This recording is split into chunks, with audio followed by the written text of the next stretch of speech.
do solemnly swear I, John Fitzgerald Kennedy, do solemnly swear that you will faithfully execute the office of President of the United States that I will faithfully execute the office of President of the United States and will, to the best of your ability, and will, to the best of my ability, preserve, protect, and defend the Constitution of the United States. preserve, protect, and defend the Constitution of the United States. So help you God. So help me God.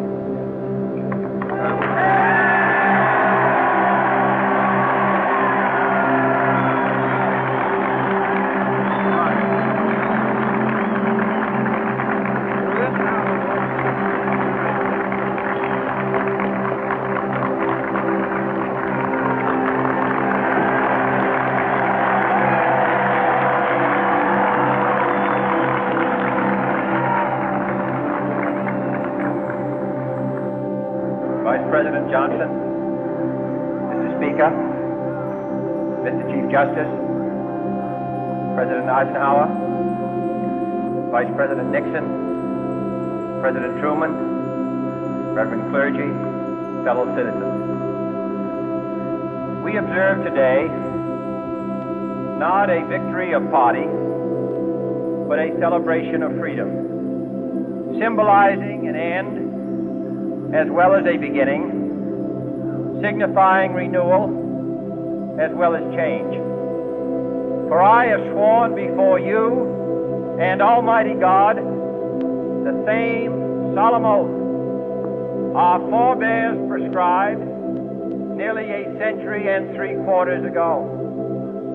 The world is very different now, for man holds in his mortal hands the power to abolish all forms of human poverty and all forms of human life.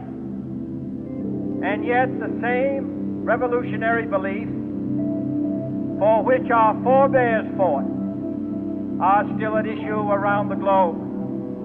The belief that the rights of man come not from the generosity of the state, but from the hand of God. We dare not forget today that we are the heirs of that first revolution. Let the word go forth from this time and place to friend and foe alike that the torch has been passed to a new generation of Americans born in this century, tempered by war, disciplined by a hard and bitter peace, proud of our ancient heritage, and unwilling to witness or permit the slow undoing of those human rights to which this nation has always been committed and to which we are committed today at home and around the world.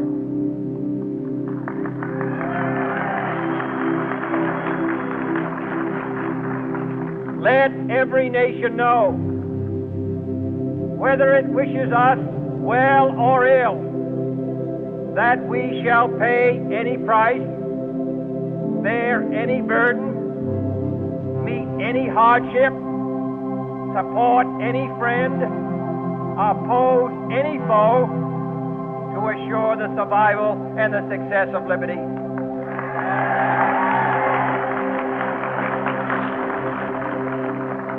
This much we pledge and more.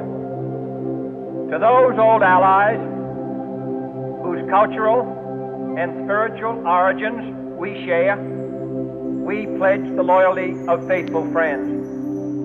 United, there is little we cannot do in a host of cooperative ventures.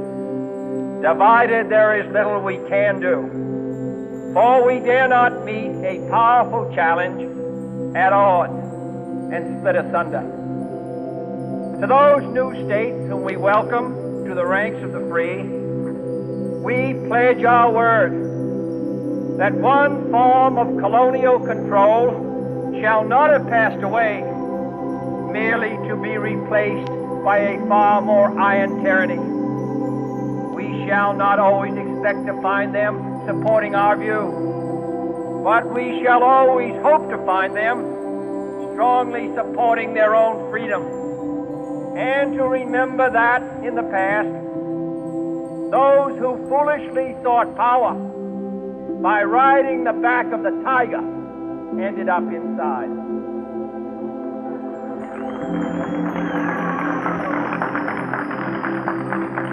To those people in the huts and villages of half the globe struggling to break the bonds of mass misery, we pledge our best efforts to help them help themselves for whatever period is required, not because the communists may be doing it, not because we seek their votes, but because it is right. If a free society cannot help the many who are poor, it cannot save the few who are rich.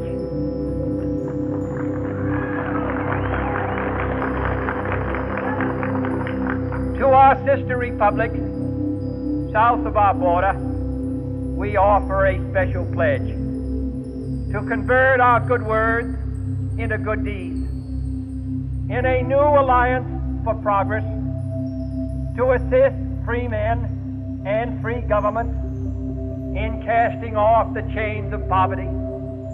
But this peaceful revolution of hope cannot become the prey of hostile powers. Let all our neighbors know that we shall join with them to oppose aggression or subversion anywhere in the Americas. And let every other power know that this hemisphere intends to remain the master of its own house.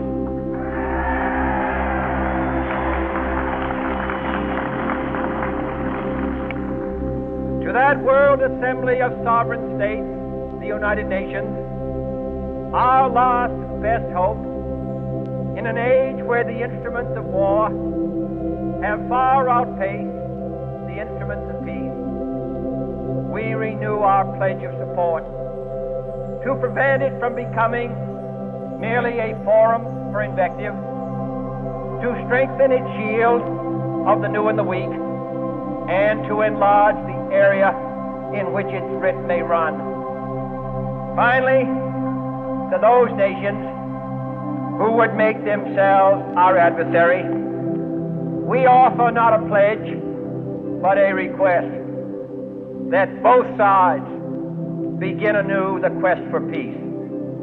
Before the dark powers of destruction, unleashed by science, engulf all humanity in planned or accidental self-destruction, we dare not tempt them with weakness, for only when our arms are sufficient beyond doubt can we be certain beyond doubt that they will never be employed. But neither can two great and powerful groups of nations take comfort from our present course, both sides overburdened by the cost of modern weapons, both rightly alarmed by the steady spread of the deadly atom, yet both racing to alter that uncertain balance of terror that stays the hand of mankind's final war. So let us begin anew, remembering on both sides that civility is not a sign of weakness, and sincerity is always subject to proof. Let us never negotiate out of fear, but let us never fear to negotiate.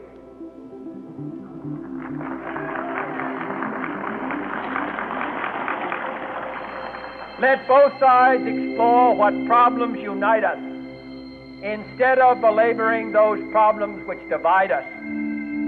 Let both sides, for the first time, formulate serious and precise proposals for the inspection and control of arms, and bring the absolute power to destroy other nations under the absolute control of all nations.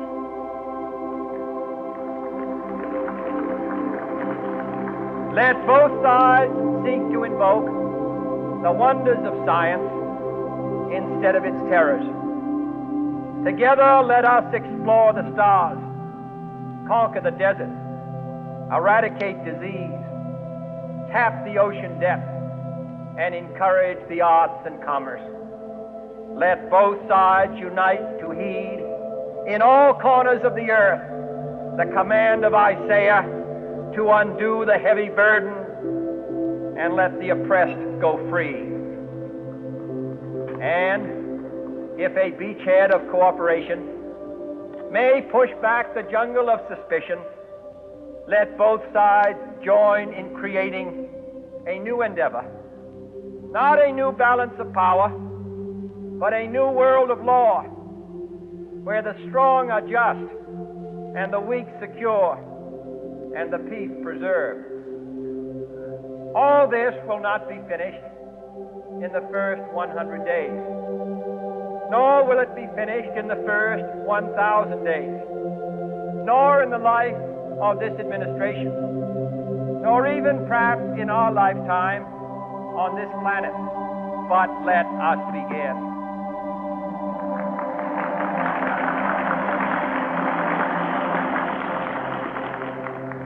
In your hands, my fellow citizens, more than mine, will rest the final success or failure of our course. Since this country was founded, each generation of Americans has been summoned to give testimony to its national loyalty. The graves of young Americans who answered the call to service surround the globe. Now the trumpet summons us again, not as a call to bear arms, though arms we need, not as a call to battle, though in battle we are, but a call to bear the burden of a long twilight struggle, year in and year out, rejoicing in hope, patient in tribulation, a struggle against the common enemies of man, tyranny, poverty, disease, and war itself. Can we forge against these enemies a grand and global alliance, north and south, east and west, that can assure a more fruitful life for all mankind? Will you join in that historic effort?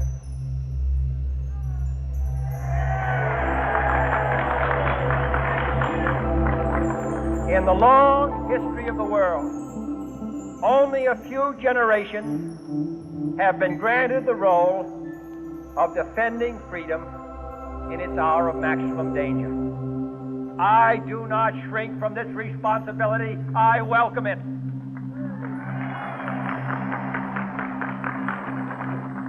I do not believe that any of us would exchange places with any other people or any other generation. The energy, the faith, the devotion which we bring to this endeavor will light our country and all who serve it. And the glow from that fire can truly light the world. And so, my fellow Americans, ask not what your country can do for you, ask what you can do for your country.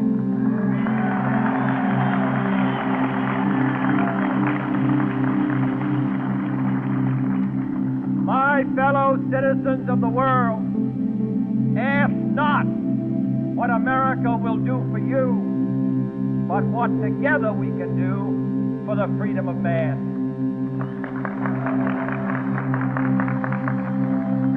Finally, whether you are citizens of America or citizens of the world, ask of us here the same high standards of strength and sacrifice which we ask of you. With a good conscience, our only sure reward, with history the final judge of our deeds, let us go forth to lead the land we love, asking His blessing and His help, but knowing that here on earth, God's work must truly be our own.